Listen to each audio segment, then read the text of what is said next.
Michel, ben, on se connaît, fait plusieurs années. Un témoignage qu'on sait, il y a eu ses difficultés. Le Seigneur, là, il y a eu des choses qui s'est passées. Ça va être un témoignage qui va être super. Je suis certain de ça. Un témoignage qui va montrer exactement ce que le Seigneur a fait dans sa vie. Puis qu'est-ce qu'il peut faire aussi dans votre vie. Écoutez-le, parce qu'il y a un message éternel pour vous.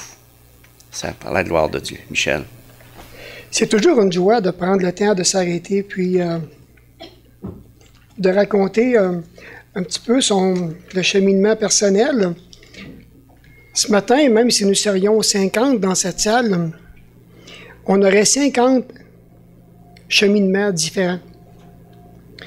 Puis ce matin, comme tantôt qui a été mentionné, M. Simard s'excuse auprès de tout le monde. Il y a eu un empêchement majeur. Il aurait vraiment aimé être avec nous, mais dans les circonstances qui se présentaient, c'était impossible. Mais j'aimerais commencer à vous partager quelque chose qui est écrit dans la Bible. Des fois, on dit, on lit ça, puis on comprend rien. Vous allez voir que c'est facile à comprendre. Parce que c'est un verset que j'affectionne particulièrement. Quand il dit « Venez à moi, vous tous qui êtes fatigués et chargés, et je vous donnerai du repos. Prenez mon joug sur vous et recevez mes instructions, car je suis doux et humble de cœur, et vous trouverez le repos pour vos âmes, car mon joug est doux, et mon fardeau est léger. » Et vous savez, le fait d'être chargé, que ce soit émotionnellement, que ce soit physiquement, que ce soit spirituellement, ça peut arriver à n'importe quel âge. On s'entend? Il y en a qui déjà, très jeunes, sont chargés. Ils en ont jusque-là.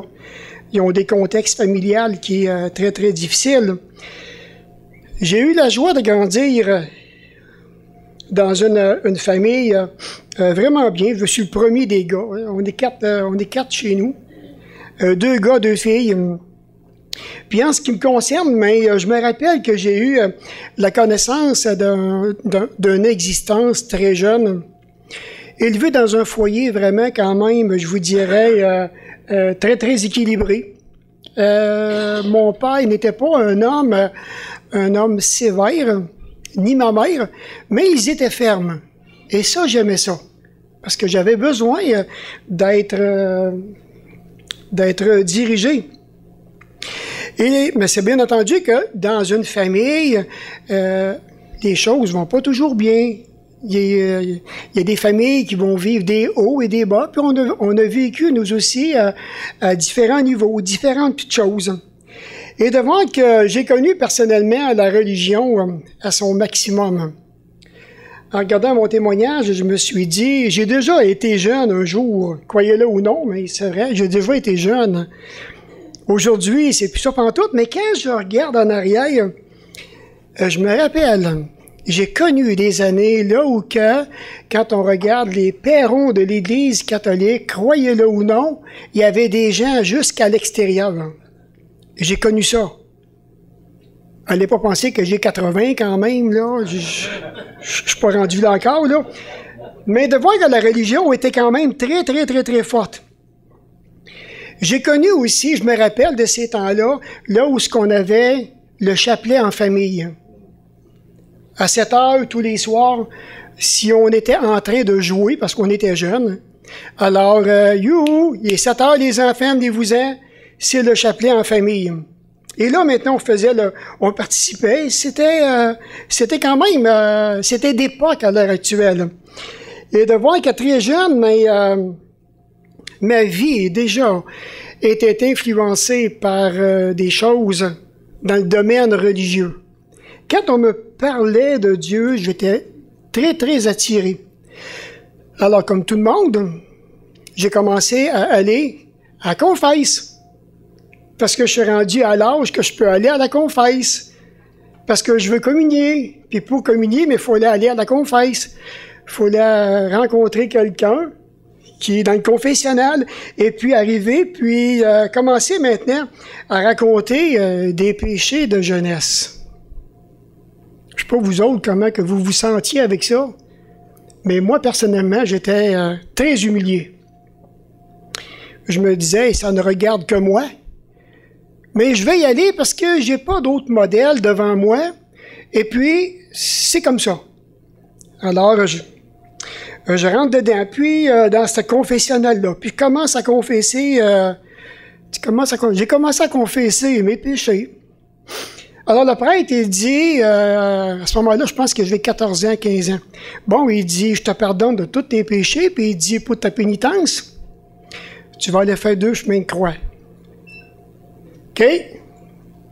Alors, je sors du confessionnal et, en fermant la porte, j'arrête. Puis là, je commence à réfléchir à qu'est-ce qu'il vient de me dire. Je te pardonne, puis pour ta pénitence, tu vas aller faire 2 chemins de croix. Je suis pardonné, moi, donc je suis puni. Je fais quoi? Je savais vraiment plus quoi penser.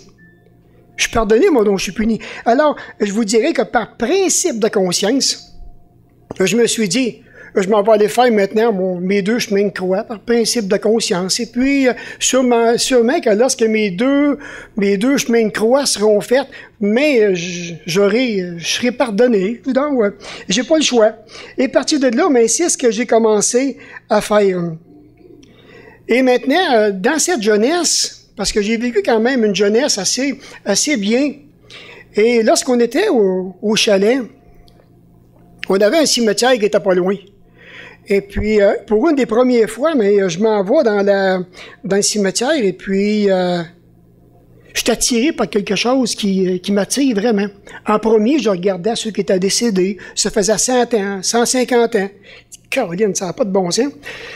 Mais dans les cimetières, il y a toujours des... on dit des... Comment? Non, mais il y a comme... Non, il y a comme une croix qui est tout le temps en plein centre du cimetière, puis je sais pas c'est quoi, mais en tout cas, il y a des personnes à côté, puis j'oublierai jamais ça de ma vie, et j'arrête de jouer, puis je commence à regarder, Jésus-Christ qui était crucifié, c'est chose de plate, là. Puis là, je commence à regarder ça, puis là, je me dis, il y a une couronne. Pourquoi il y a une couronne? Pourquoi il est crucifié? Qu'est-ce qu'il fait là? Et j'avais vraiment pas de réponse à mes problèmes parce que j'étais très jeune. Encore, je suis dans mon adolescence, entre 12 et 15 ans. Et de voir qu'à partir de là, je restais énormément surpris de toutes les belles pensées qui viennent dans mon esprit.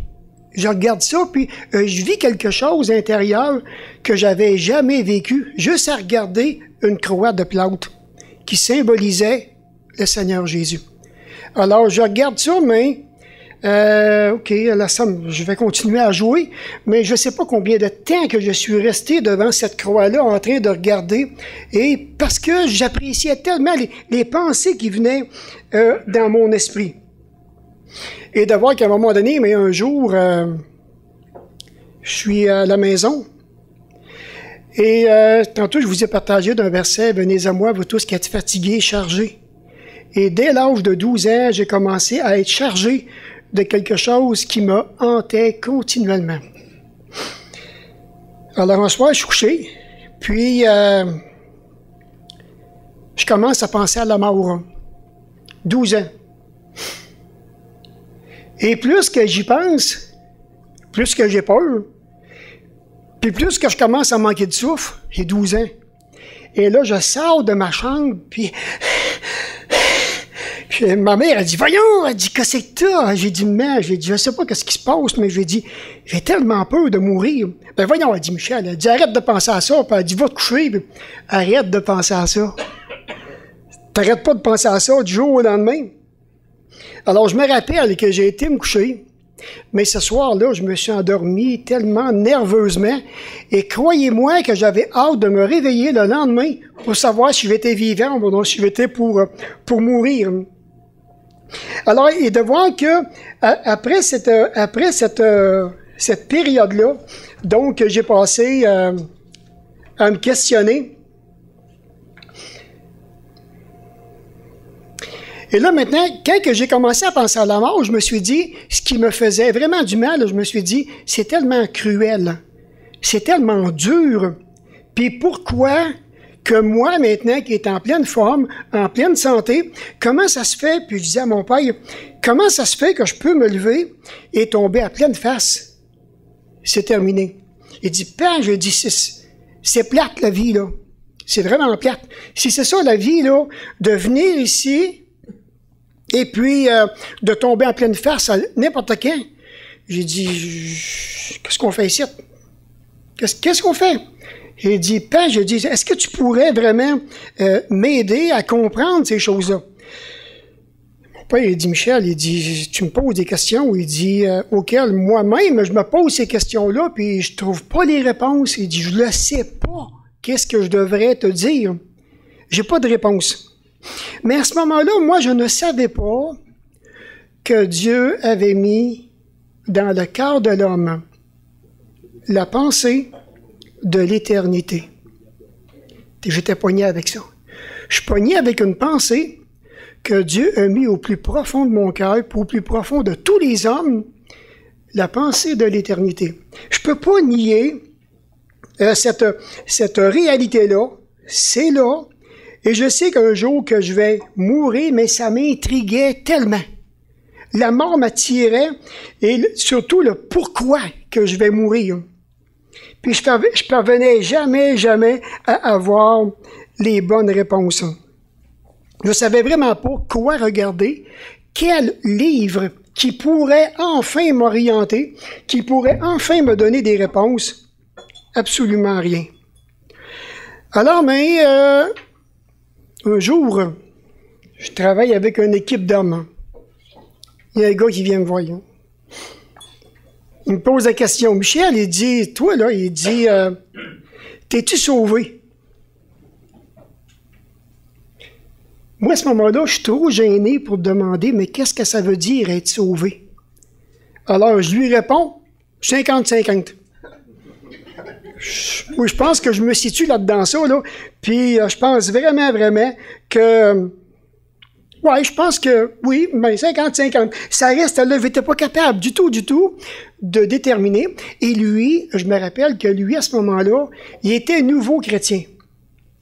Et il ne m'a pas donné les informations. Parce que parler de Dieu, attends un peu, là, c'était gênant. Si je recule 35 ans en arrière, pendant le temps que la religion est encore très forte, parler de Dieu, c'était gênant. Et moi, ça me gênait, mais j'avais tellement soif d'en entendre parler. Puis je voulais jamais devenir un curé, ça m'intéressait pas pantoute.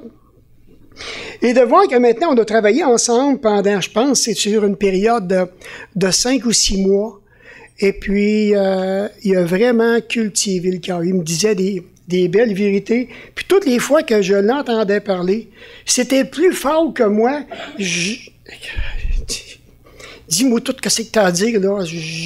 Je veux entendre parler de Dieu, puis c'est possible d'entendre parler de Dieu, tu sais. Alors, il est parti de là maintenant. Ce gars-là, je l'ai perdu de vue. Je pense qu'il sait même pas que je suis chrétien aujourd'hui. Ça fait bien... je pense que ça fait au-dessus de 40 ans, je ne l'ai pas vu. Je ne sais même plus où ce qui est rendu. J'en ai aucune idée. Et dans ma jeunesse, j'ai eu le plaisir de grandir dans une famille de musiciens. Puis, c'est tout un privilège de grandir dans une famille de musiciens. J'ai eu la joie d'être, je dirais, le leader d'un groupe de musique. On faisait n'importe quoi. De la musique rock, du rétro, regarde, tous les genres de musique, en passant par le country, en passant, sûrement que vous l'avez deviné, hein, la musique country, ça a fait partie de ma vie, la musique country. Mais il reste que, et parti de ce groupe musical-là, alors c'est moi qui avais la responsabilité de prendre des CD, des disques plastiques qu'ils vendaient. Je les écoutais et je devais toutes sortir les partitions musicales. Et je les écrivais, bon, OK, puis savez-vous pourquoi que je le faisais? J'avais un vide dans ma vie. Puis ce vide-là, j'étais pas capable de le combler du tout. Puis quand que je réussissais à faire un travail qui me donnait une satisfaction, alors pour un certain temps, le vide était comme comblé. Et ce qui comblait vraiment ce vide-là dans ma vie, c'était la musique. C'était là ce que je travaillais d'arrache-pied pour essayer de tout comprendre. Et là, maintenant, quand que j'avais le disque devant moi et que je pouvais sortir tous les accords qu'il pouvait avoir, les solos de guitare, n'importe quoi, et là, je me sentais quelqu'un. Et là, j'étais fier de moi, puis le vide se remplissait. Mais j'ai réalisé aussi que ce vide-là, simplement après quelques jours, une journée ou deux, ça revenait. Je retourne vers mon père, puis je lui dis, « Père, sois honnête avec moi, là. » J'ai dit, « T'as-tu un vide dans ta vie, toi? » Bon, donc c'est juste moi qui file pas pantoute, et puis j'ai un problème. Je pense, là, je dis, « Moi, j'ai un vide dans ma vie. » Puis je lui ai dit, « Ce vide-là, j'ai dit, je réussis pas à le combler. » Puis je lui ai dit, « Je sais pas qu'est-ce qu'il faudra faire pour le combler, mais toi, t'es plus vieux que moi, t'as 25 ans de plus que moi. Je veux penser que tu as réussi à combler ce vide-là. » Il me regarde, puis il dit, « Michel, il dit, je suis désolé. » Il dit, « Je peux pas t'aider. Je peux pas t'aider pantoute. » Il dit, « Je t'ai arrangé, moi aussi, j'ai un vide. » Puis il dit, « J'ai appris à vivre avec ce vide-là parce qu'il y a personne qui a jamais répondu à mes questions puis qui m'ont jamais donné quelque chose pour réfléchir à ce vide-là. » Bon, OK. Et aussi, une autre chose qui me faisait vraiment réfléchir. Étant donné que j'étais jeune et que j'étais vraiment confronté à la mort, il y avait toutes sortes de circonstances qui m'arrivaient personnellement, là où que je n'avais pas le choix que de m'arrêter. Bon, quand que je voyais les ambulances qui passaient, à chaque fois que je voyais une ambulance avec les lumières allumées, je me disais, « Hey, mon ami, il y a quelqu'un, en quelque part, qui est en mauvaise position, puis peut-être en train de mourir. » Moi, là, c'était juste ça que je pensais. Et là, je me disais, mais j'espère que la personne va s'en sortir sans savoir qu'est-ce que c'était. Mais ça venait à me chercher. Ensuite, mais une autre chose qui venait à me chercher, pendant le temps que j'y pense plus maintenant, les sirènes. Que ce soit les sirènes de police ou bien l'ambulance encore avec les sirènes au bout. Là, je m'arrête. Encore un autre. Hey, c'était bien un accident. Hey, là, quand ça passe, là, puis djouf, djouf. C'est certain qu'il y a un accident. C'est certain qu'il y a des personnes qui sont en mauvaise situation, puis ils vont peut-être encore mourir. Ça n'a pas de bon sens. La mort me poursuivait continuellement. Hey, c'est pas drôle, hein? Non, mais c'est pas drôle, là. Tu veux avancer, puis... Et là, à un moment donné, j'arrive à une place, puis je me dis, bon, enfin, je peux trouver comme un genre d'équilibre, et puis je vais avancer. Mais là, il me passe un corbillard en pleine face. C'est fait que là, je regarde le corbillard, puis là, je vois la tombe. Hey, il y a quelqu'un qui est mort là-dedans, ça n'a pas de bon sens. Puis là, les gens, maintenant, qui passent, puis je vois vraiment qu'il y a de la peine. Et j'étais vraiment pas chaud à l'idée de la mort, croyez-moi. Ça m'intriguait tellement, tellement, tellement. Puis j'ai toujours pas de réponse, puis là, mais je commençais à vieillir tranquillement, comme tout le monde. Mais qui va répondre à mes questions? Y a-tu quelqu'un qui connaît la réponse? Puis un jour, mais comme tout le monde, hein, le mariage vient. Ma femme a eu la joie de rencontrer l'homme de sa vie, c'est moi, là. Mais non, j'ai été béni de la rencontrer aussi. Comment tu dis? Mais c'est pour ça que j'en profite, là. Non, mais c'est que on s'est marié déjà c'est le 11 octobre 1975. Et puis, j'oublierai jamais ça, le lendemain de mon mariage, c'est là que ça commence. Puis, il y a une émission de télévision qui passe, c'est l'émission de Rex Sambard, si vous vous rappelez des années 70. Et puis là, mais c'est fou parce que ce qui m'attirait dans l'émission de Rex Sambard, c'était sa fille. Je viens de me marier, c'est sa fille qui m'attirait. Mais savez-vous pourquoi qu'elle m'attirait? J'aurais pensé que vous saviez. Elle chantait du country! Alors, puis oui, du gospel country, ben moi, j'ai été élevé dans cette musique-là. autant du côté de mon père comme du côté de ma mère, c'était très, très, très, très fort le country chez nous. Mais le Seigneur, je suis pas conscient du tout que Dieu me cherche. Du tout, du tout. Jamais j'ai pensé que Dieu me cherchait. Puis j'ai jamais pensé à le chercher non plus. Et là, maintenant, à partir de là, il va utiliser ce que j'aime le plus. La musique country. Puis là, mais elle commence à chanter. Beau style, une belle présentation. Et puis de voir que moi, je me suis dit, mais comment se fait? Je suis né dans une famille de musiciens. J'ai jamais pensé à faire des compositions et de parler de Jésus dans mes compositions. Ça n'a pas de bon sens. Comment se fait qu'ils pensent à ça, eux autres? Qu'est-ce qui se passe pour penser à ça? Et lorsqu'ils chantaient, les paroles apparaissaient, si vous vous rappelez, en bas de l'écran.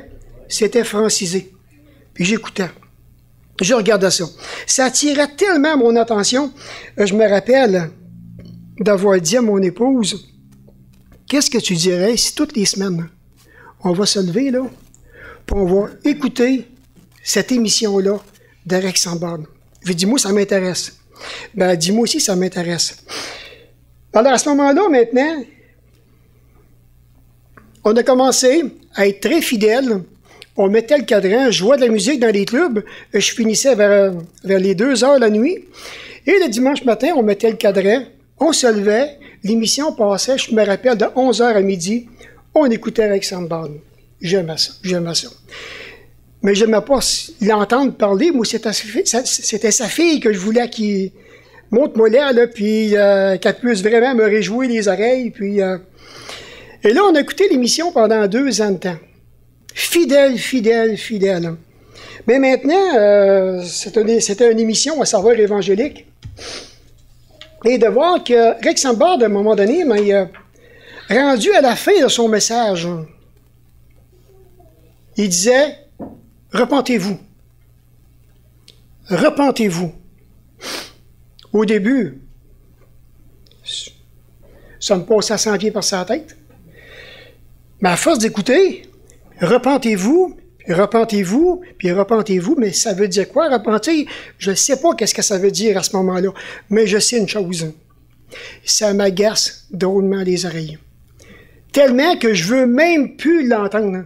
J'ai dit à mon épouse, je lui ai dit, ça n'a pas de bon sens, j'ai dit, dépensez des millions pour dire toujours la même niaiserie. Repentez-vous. Mais j'avais vraiment écouté ce message-là en bébite. Alors, Eric Sambard, pour moi, maintenant, je ne veux plus rien savoir. Regarde, si c'est ça, là, puis de tout temps chercher à se repentir, là, pour moi, là, j'ai d'autres choses à faire que ça. Mais Dieu est fidèle. Dieu est fidèle. Moi, je ne le cherche pas. Lui, il me cherche. Lui, il me cherche. Alors, qu'est-ce qu'il fait? Je suis dans un club, et puis j'ai un de mes amis qui, de longue date, qui vient me voir, puis on prend chacune bière ensemble. Puis là, maintenant, on commence à... Lui, il était pas... À ce moment-là, il n'était pas chrétien du tout, du tout, du tout. Puis je le vois encore une grosse tête frisée, là, puis... il s'appelle Rénal. Il m'a dit, écoute, Rénal, j'ai dit, moi, à ce moment-là, j'ai dit, l'année prochaine, j'ai dit, j'avais une maison mobile, puis j'ai dit, j'aimerais la lever. Puis il y aura peut-être du courant à faire, puis il était électricien. J'ai dit, qu'est-ce que tu dirais? J'ai dit, penses-tu que tu pourrais être disponible pour venir m'aider? Ah, il dit, Michel, il dit, pas de problème. Il dit, tu m'appelleras, puis il dit, j'irai te voir, puis il dit, on fera de l'électricité ensemble. J'ai dit, c'est bien correct. Maintenant, c'est bien entendu que tout va bien, on lève la maison, et puis là, c'est le temps de collecter le courant. On collecte un calorifère de 1500 watts. Il n'a jamais voulu marcher. Il ne comprend pas pourquoi, mais il n'a jamais voulu marcher cette journée-là. J'ai une drill, je dois percer un trou pour passer un fil. Je coupe un fil de 220 avec la drill. Les flamèches au bout. Arrête. Il était quasiment en train de mettre le feu. Je m'en vais dans la chambre de mon fils. Je perce un trou pour un autre fil. Je passe en plein milieu du renvoi d'eau de l'évier. Tout tombant. Là, j'ai dit non. J'ai dit, garde, on va arrêter. Là, j'ai dit, ça n'a pas de bon sens. Là, j'ai dit, on se reprendra. J'ai dit, un petit peu plus tard. Hein. Mais il y avait une drôle d'atmosphère. c'était bizarre. J'ai dit, j'étais comme surexcité. Je comprenais pas du tout qu'est-ce qui se passait. Voyons, Rénal, c'est pas la première fois que tu as collecté ça. Il dit, Michel, j'en ai fait la semaine passée. Puis il dit, je sais qu'il est bien collecté. Il marche pas. Je peux pas t'expliquer pourquoi. Alors ça, on est au mois de juillet. Mais lui, au mois d'août, il accepte le Seigneur. Moi, je ne le sais pas. Je le rappelle, au mois d'octobre, pour qu'il puisse venir chez nous. Ah, il dit, Michel, il dit, pas de problème. Il dit, moi, être chez vous, il dit, samedi matin, puis il dit, on va tout finaliser nos affaires. Puis il dit, je pense qu'il veut trouver le problème. Alors, il arrive chez nous, puis je commence à le regarder. C'est quelque chose de changé. C'est pas le même gars, il a fait quelque chose. Mais je ne sais pas quoi. Ça fait que là, on a commencé à travailler, puis les choses vont bien. Puis je l'invite à dîner avec nous autres. Alors là, il dit, Michel, il dit, j'ai une bonne nouvelle à t'annoncer. Vous vous rappelez ce qu'Apoll a dit tantôt concernant la bonne nouvelle? Ah ouais, t'as une bonne nouvelle. Il dit, écoute donc, t'as-tu gagné 1 million? Il dit, j'ai gagné plus que ça. Et il dit, ah ouais, je lui ai dit, partage-moi ces choses-là. Et là, il a commencé, il était tellement empressé, il a commencé à me parler de l'amour de Jésus-Christ. Et étant donné que c'est un copain que je connaissais depuis une 20aine d'années, quand ça fait longtemps que tu connais quelqu'un, tu en as confiance. T'es vraiment en paix, tu n'as pas le goût de manifester de l'opposition ou bien de t'astiner, parce que tu le connais et tu as confiance. Alors j'ai dit, partage-moi ça. J'ai dit, qu'est-ce qui est arrivé pour que tu puisses... Je vois bien qu'il y a de quoi qui a changé, mais il dit, Michel, il dit, ça fait juste à peine 2 mois, puis moi, j'ai posé... Et là, moi, personnellement, j'étais un fruit mûr, prêt. Mais là, je pose des questions, il n'est pas capable de me répondre. Ah, mais pourquoi qu'on meurt? Hein? Je vous l'ai dit, hein?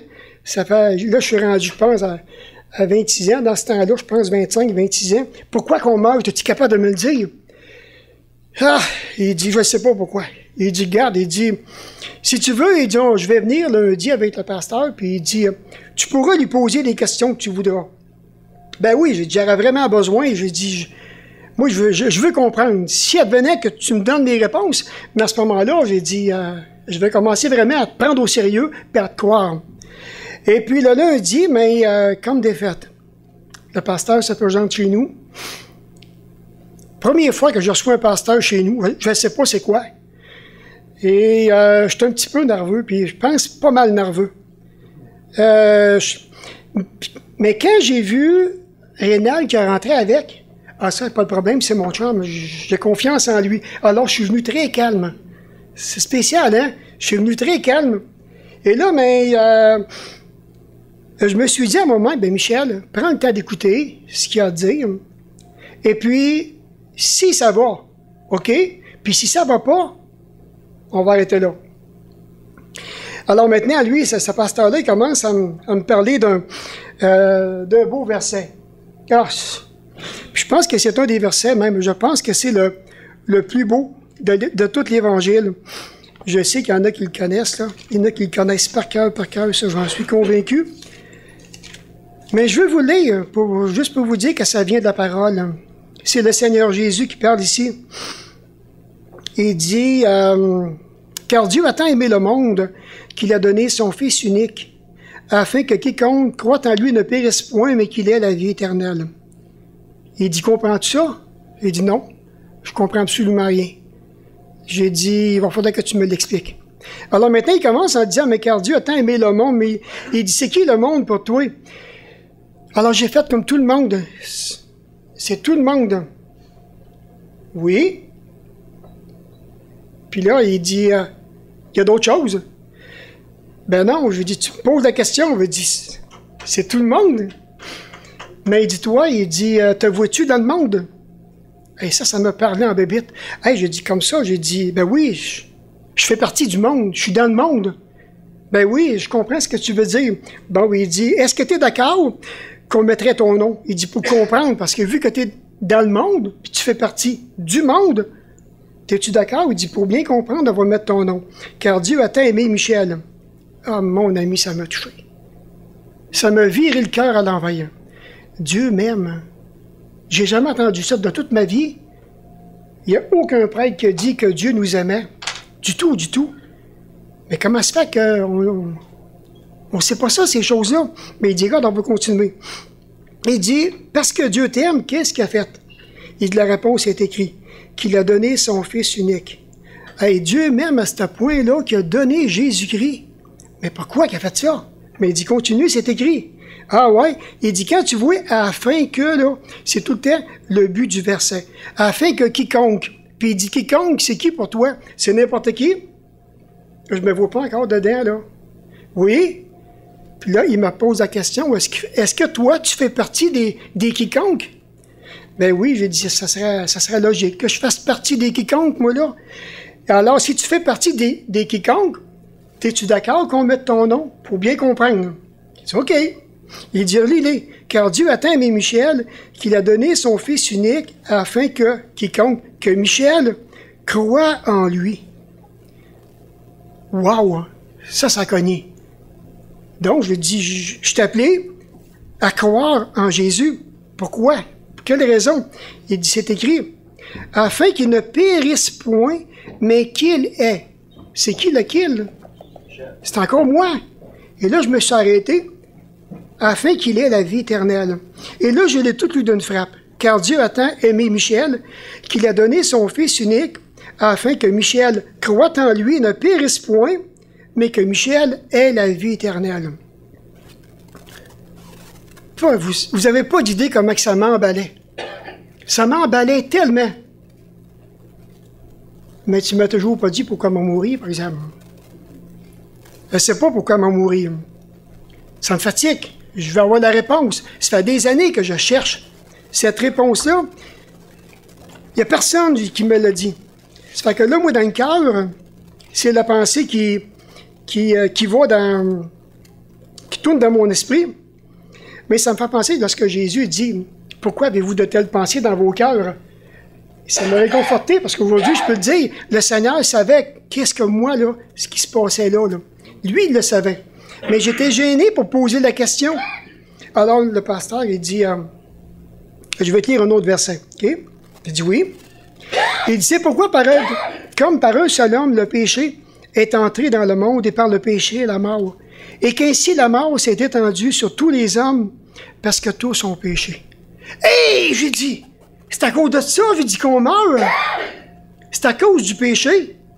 Et il dit, c'est pas moi qui te l'ai dit. Tu l'as lu dans la Bible.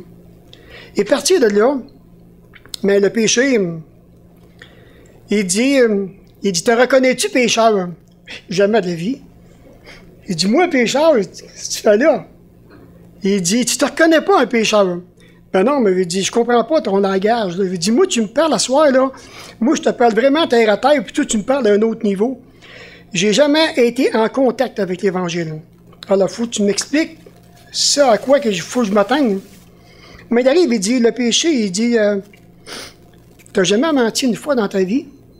Ah ben là, si tu parles de ça, là, écoute, c'est certain, j'ai dit que j'ai menti, puis plusieurs fois, j'ai dit, je le reconnais humblement, mais c'est ça le péché. L'apôtre Jacques qui nous dit, lorsque tu sais qu'une chose est bien et que tu fais mal, tu as commis un péché. Bon, j'ai dit OK, mais j'ai dit, je me rappelle, il a posé la question, oui, mais qui me dit, moi, maintenant, que ce que tu me dis, c'est la vérité? J'ai un doute dans mon esprit. Alors, il m'a amené dans Jean 14, il y a le verset 6, un passage que vous connaissez, que beaucoup connaissent, là où il dit, écoute Michel, il dit, ce que Jésus dit, il dit, t'as à le croire. Ici, il dit, Jésus dit, je suis le chemin, la vérité et la vie. Nul ne vient au Père que par moi. C'est Jésus qui dit ça.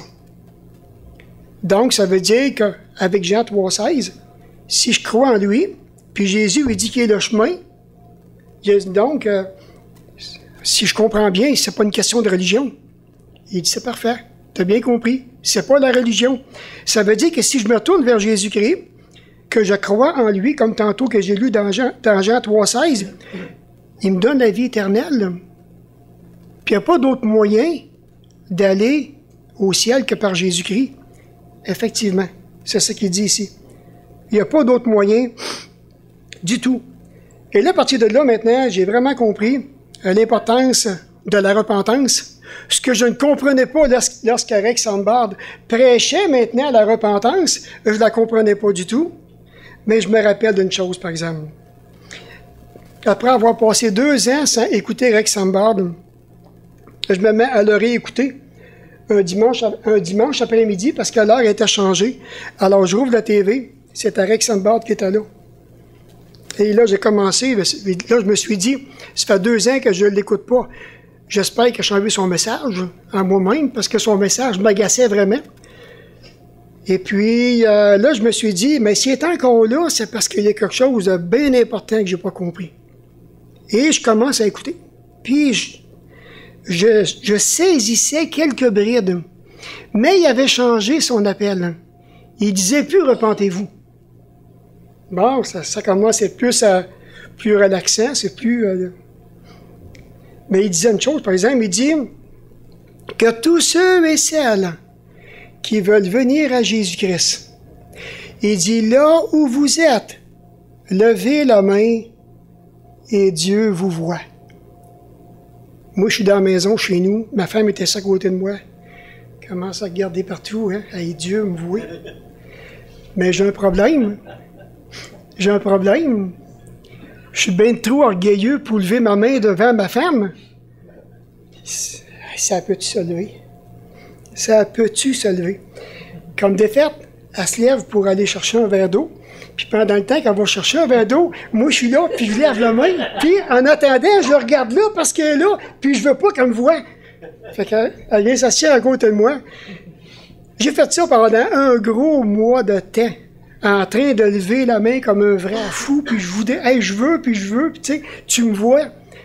Et à partir de là, je me rappelle que ce 24 octobre 1977, ça fait déjà un bon petit bout de temps, j'ai tourné mon regard vers Dieu pour la première fois d'une façon sérieuse dans ma vie. Vraiment, vraiment sérieuse. Me reconnaissant un pécheur perdu à tout jamais.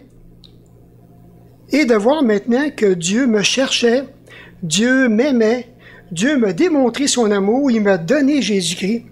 Mais j'ai dit, il n'avait pas à faire ça. Pourquoi qu'il a fait ça? Par amour. Il dit par amour pour toi. Puis le désir du Père, c'est que tu crois en son Fils. Et si tu reçois son Fils dans ta vie, tu as le pardon de tes péchés. Tu as la vie éternelle. Je me rappelle que mon pasteur m'avait dit, Michel, est-ce que tu veux recevoir le pardon de tes péchés? Est-ce que tu voudrais recevoir la vie éternelle? Et je me rappelle la réponse que je lui ai dit. Il s'appelait Terry.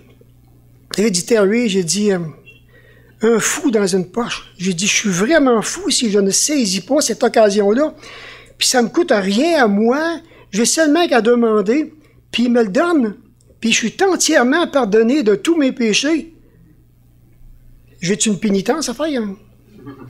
Il dit non. Tu n'as même pas de pénitence à faire. Il dit, tu reçois le pardon et c'est tout, tu es pardonné. Il dit, pardonné de n'importe quoi. De tout ce que tu as fait, de tout ce que tu reconnais, consciemment et même inconsciemment, que tu as fait même dans les choses les plus secrètes qu'il n'y a pas personne qui sait. Ça va être pardonné. Tantôt, je vous l'ai dit quand j'ai commencé, hein. Venez à moi, vous tous qui êtes fatigués, chargés. J'étais chargé.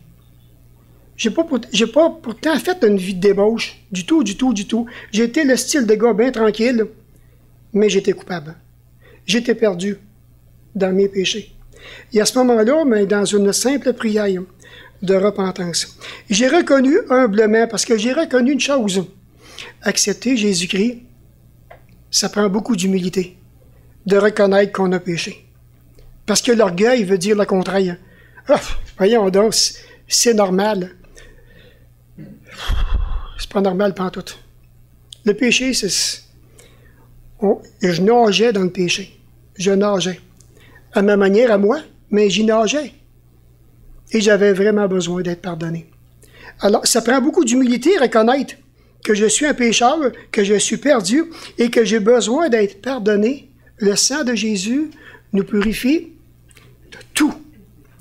Tout, c'est tout. C'est tout. J'avais un vide dans ma vie que j'ai essayé de combler par mille et une choses. J'ai jamais réussi à combler ce vide. Mais le jour que j'ai accepté Jésus-Christ, quelqu'un un jour disait que dans le cœur de tout homme, il y a un vide en forme de Dieu dans nos vies. Et c'est ça que j'avais besoin. C'est ça. Et aujourd'hui, je peux vous dire honnêtement, ça va faire 36 ans cette année, en 2013, que je me suis tourné vers Jésus-Christ, que je l'ai reçu dans ma vie. Jamais le vide est revenu. Jamais, jamais. C'est comblé. J'ai une vie comblée. Une vie auquel le Seigneur a préparé un plan extraordinaire pour moi. Et pour tous, et pour toutes nous autres, on a tous des cheminements différents. Et Dieu veut nous utiliser de façon différente. Il y avait un plan pour moi. J'ai avancé jour à jour, jour après jour, dans la foi, sans me décourager, et tout le temps en prenant la bonne parole. Comme tantôt je vous ai dit, il y a des choses qui sont écrites, qui sont tellement, tellement simples. Venez à moi, vous tous qui êtes fatigués, chargés, et je vous donnerai du repos. Ici, la parole a dit, celui qui croit au Fils de Dieu a ce témoignage en lui-même. Mais celui qui ne croit pas le fait menteur, puisqu'il ne croit pas au témoignage que Dieu a rendu à son Fils. Dieu, le Père, a rendu un témoignage extraordinaire à son Fils. Et dit, voici ce témoignage. C'est que Dieu nous a donné la vie éternelle. Et cette vie, elle est dans son Fils. C'est là qu'elle a la vie éternelle qu'elle est. Elle est dans le Fils. Qui peut prendre mes fardeaux? C'est le Fils. C'est lui-même qui nous invite à venir. Après ça, ici, il dit ceci. Celui qui a le Fils a la vie. Celui qui n'a pas le Fils de Dieu n'a pas la vie. Il n'y a pas la vie. Écoutez, on est à un souffle de l'éternité. Juste un souffle. C'est fait. Ici, je vous ai écrit ces choses afin que vous sachiez que vous avez la vie éternelle, vous qui croyez au nom du Fils de Dieu. C'est la condition qu'il a mis ici. Croire au Fils de Dieu, ça prend un commencement, hein? Ça prend un commencement. Pourquoi pas commencer par croire vraiment en Dieu, croire Jésus-Christ? Pourquoi ne pas le croire, lui? J'ai été confronté à toutes sortes de choses lorsque je me suis tourné vers le Seigneur. Ma famille s'est tournée contre moi. Ma mère m'a renié pendant, je ne sais pas combien, pendant combien d'années, plus de 20 ans, qu'on était sans se parler, parce que j'avais accepté Jésus-Christ. Je me rappelle qu'une de mes deux grands-mères, elle m'envoyait des lettres, un paquet de feuilles, t'es un témoin de Jéhovah, t'es condamné, t'es ci, t'es ça. Non, grand-mère, je suis un fils de Dieu, je crois en Jésus-Christ, je l'ai accepté, je l'ai reçu dans ma vie. Je suis sauvé, je lui appartiens définitivement d'éternité en éternité. Il n'y a pas personne qui va m'arracher de la main de mon Créateur. Elle n'a jamais voulu croire. Elle est morte dans ses péchés.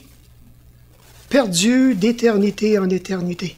Ça fait réfléchir, vous savez, l'éternité. Puis la Bible a dit que Dieu a mis dans nos cœurs cette pensée de l'éternité. Ah, j'ai beau essayer de la noyer, j'ai beau essayer de l'ignorer, j'ai beau essayer de l'étouffer, elle va rester là. Parce que Dieu, il l'a planté dans le cœur. Un jour ou l'autre, nous serons face à la mort. C'est plate de parler de la mort, là, mais il faut en parler parce qu'elle fait partie de la vie.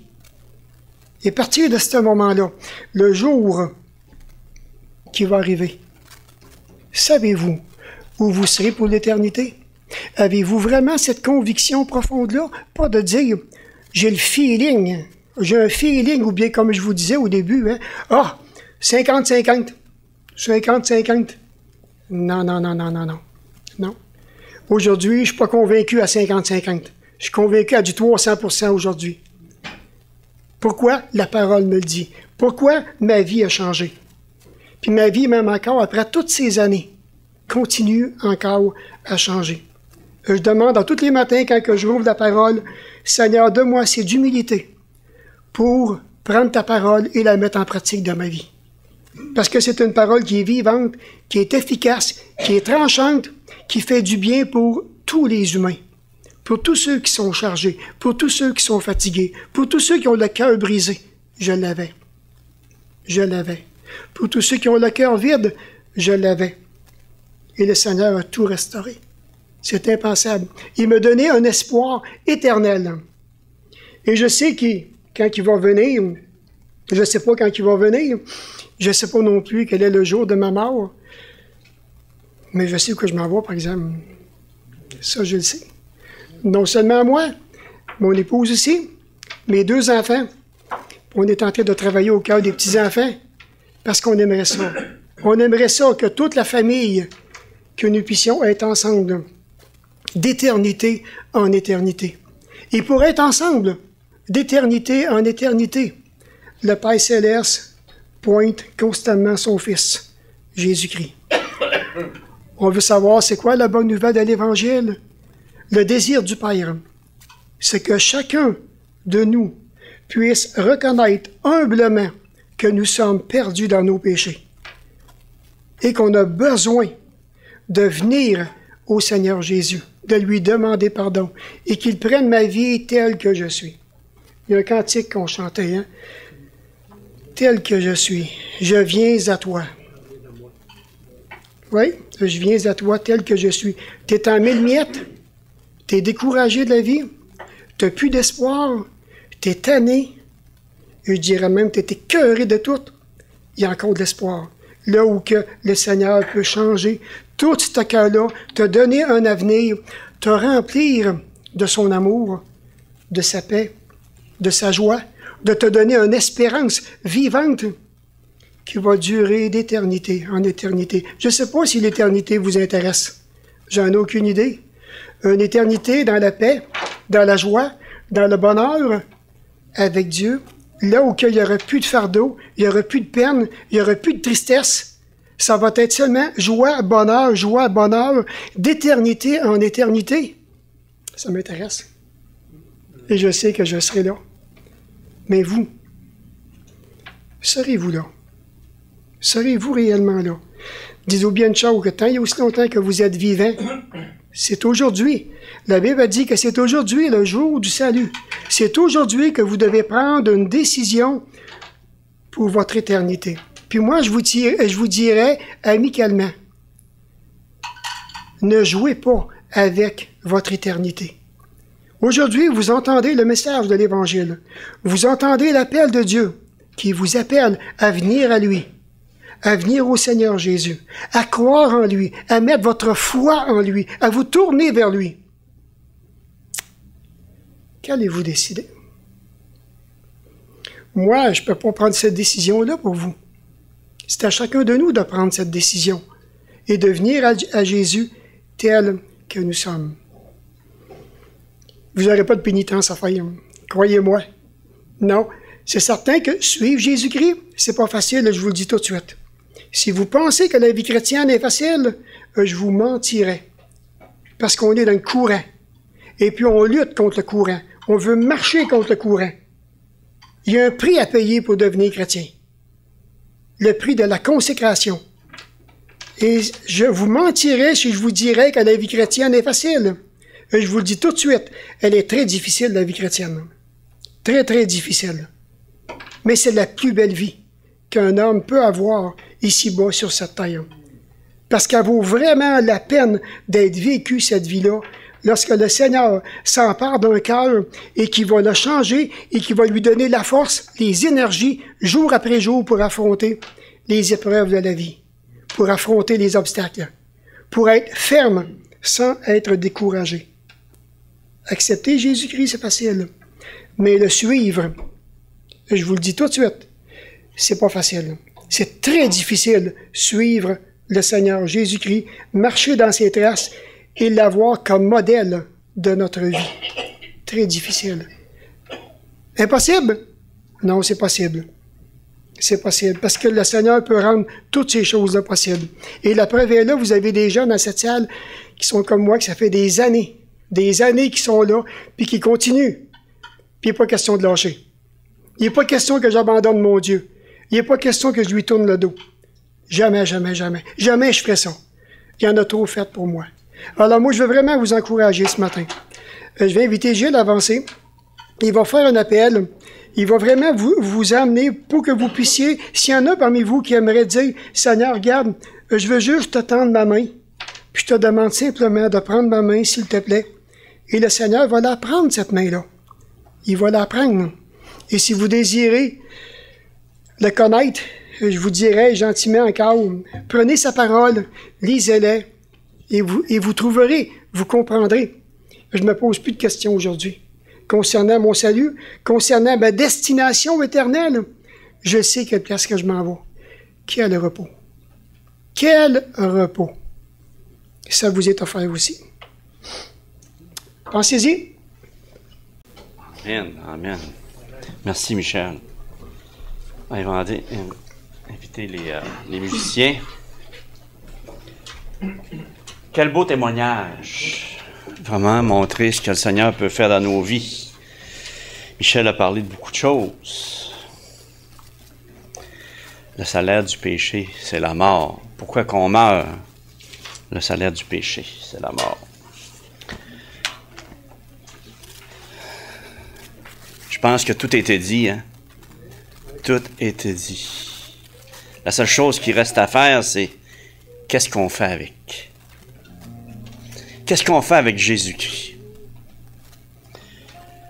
Y a-t-il des gens qui se posent des questions, comme Michel se les posait? T'es-tu sauvé? 50-50? Est-ce que c'est ça aujourd'hui que vous pensez? Vide de Dieu? On a tout le vide de Dieu. OK? Je me vois tellement dans ces questionnements que Michel a eus. Moi, je suis pompier, puis à tous les fois que je vois dans des accidents, puis je vois quelqu'un qui est décédé. Est-ce qu'il a fait le bon choix? On ne sait jamais qu'est-ce qui peut se passer. On ne sait jamais qu'est-ce qui peut se passer. Prendre le temps d'écouter. On sait que le péché, c'est bien simple. Tu mens une seule fois, tu es un menteur. Tu voles une seule fois, tu es un voleur. Mais le Seigneur, lui, il ne regarde pas ce que tu as fait. La seule affaire qu'il te demande, c'est de... Si tu te reconnais pécheur, il te demande de te repentir, comme Michel l'a fait. Il y a un cheminement, il y a quelque chose qui s'est passé dans son cœur. Il cherchait la vérité, comme beaucoup de gens ici cherchent la vérité. Si vous cherchez de tout votre cœur, toute votre âme et tout votre esprit, demandez-le à Dieu. Puis comment est-ce qu'on fait ça? C'est bien simple. Se reconnaître qu'on est pécheur. Ça, c'est le premier. Demandez pardon à Dieu. Demandez pardon à Dieu. Parce que souvent, ce qu'on pense, c'est qu'on peut se sauver par nous-mêmes. Et dans Éphésiens 2, 8 et 9, c'est par la grâce que vous êtes sauvés par le moyen de la foi. Et cela ne vient pas de vous. C'est par la grâce que vous êtes sauvés. Michel a dit des versets, Jean 3, 16. Car Dieu a tant aimé, mettez votre nom. Car Dieu a tant aimé Gilles, a tant aimé Sylvain, a tant aimé Claude, je ne sais pas les noms, mettez votre nom. Qu'il a donné son Fils unique, afin que ne périsse point, mais qu'il ait la vie éternelle. Êtes-vous prêts? Est-ce que ça bouille dans votre cœur? Est-ce que ça bouille? Est-ce qu'il y a eu des choses pendant toute votre vie? Il y en a qui ont 30, 40 ans, 25, 30 ans. Est-ce que ça bouille dans votre cœur? Est-ce que vous cherchez la vérité? Pourquoi qu'on est sur terre? Pour une seule et unique raison. Découvrir Dieu. Êtes-vous prêt à le découvrir, Dieu, aujourd'hui? Êtes-vous prêt à lui demander de cheminer dans votre cœur? Dans la parole, il dit, « Je suis le chemin, la vérité et la vie. Nul ne vient au Père que par moi. » Par Jésus-Christ. Seigneur, il dit dans la parole, « Je cogne à la porte de ton cœur. puis la poignée est de ton bord. Si tu y rouvres, lui soupera avec toi et toi avec lui. C'est une relation personnelle qu'il veut avec toi. Est-ce que ça bouille? Est-ce que vous avez des déchirements? Est-ce que vous avez aussi les mêmes choses que Michel a eues à côté de sa femme? Il ne veut pas lever sa main parce que, mais ça c'est normal. Mais aujourd'hui, là, on va courber nos têtes. On va le demander à Dieu de venir prendre la place vide qui est dans votre cœur, qui va combler. Il n'y a pas d'autre chose. Il n'y a pas d'autre chose. Il n'y a pas d'autre chose. C'est le seul chemin. Il y a un seul chemin. Il n'y en a pas d'autre. C'est-tu réconfortant de savoir que c'est ça la vérité? OK. Quand on voit des choses comme ça, ben, le Seigneur peut vous donner. Il y a un changement qui va se passer dans votre cœur si vous êtes sincère avec Dieu. Dieu connaît votre cœur. Moi, je ne connais pas votre cœur. Ni un ni l'autre. Mais Dieu connaît votre cœur. Fait qu'on va se courber puis demander à Dieu de venir habiter dans votre cœur. De prendre sa place qui est due. Vous allez voir, il y a quelque chose qui va se passer. Il y a quelque chose qui, le Seigneur va vous faire grandir. Ouvrez la porte de votre cœur et laissez-le entrer. Prions. Père Céleste, je viens à toi ce matin parce que je sais, Seigneur, que je suis pécheur. Seigneur, je sais que par moi-même, je ne peux pas me sauver. Seigneur, je sais que tu as envoyé ton propre Fils mourir sur la croix pour moi. Et à cause de moi, ton sang a été versé. Seigneur, tu es allé 3 jours au tombeau et tu es ressuscité. Aujourd'hui, je te parle d'un Seigneur vivant. Tu es un Seigneur vivant. Seigneur, je te demande d'habiter dans mon cœur, de prendre ma vie. Je te donne ma vie. Parce que ma vie ne m'appartient pas, parce que je sais que sans toi, je peux pas avoir cette vie éternelle-là. Mais avec toi, Seigneur, j'ai cette certitude-là d'avoir la vie éternelle. Seigneur, je veux connaître les 2 questions qui ont été demandées ce matin, de pouvoir y répondre et avoir les bonnes réponses. Parce que je n'ai pas les bonnes réponses, Seigneur. Si je ne bâtis pas une relation avec toi, puis tu n'habites pas dans mon cœur, je ne peux pas me sauver. Je ne peux pas être sauvé par toi. Seigneur, habite dans mon cœur, fais-moi grandir, fais-moi comprendre ce que tu veux de moi. Fais-moi avoir un désir ardent de te connaître davantage et prends la place qui t'est due. Seigneur, je te remercie. C'est au nom de ton Fils que je te prie. On va garder les yeux fermés. Ceux qui ont fait cette prière dans le cœur, faites un acte de foi en levant vos mains. Il n'y a personne qui vous regarde. Il y a seulement Dieu qui vous regarde. Ceux qui ont fait cette prière dans le cœur, de lever vos mains, de lever votre main. Et je vais le faire de façon forte. Merci. Merci. Pour la dernière fois, je demande, êtes-vous prêt à mettre votre foi dans Jésus-Christ? Lui qui a tout payé la dette à votre place. Dernier appel. Aujourd'hui même, Seigneur, la vie peut complètement être changée. Complètement être changée. Si vous avez des déchirements à travers dans vos cœurs, que vous avez un déchirement, laissez-la aller, puis levez votre main. Le Seigneur va venir habiter dans votre cœur et votre vie va être changée pour l'éternité.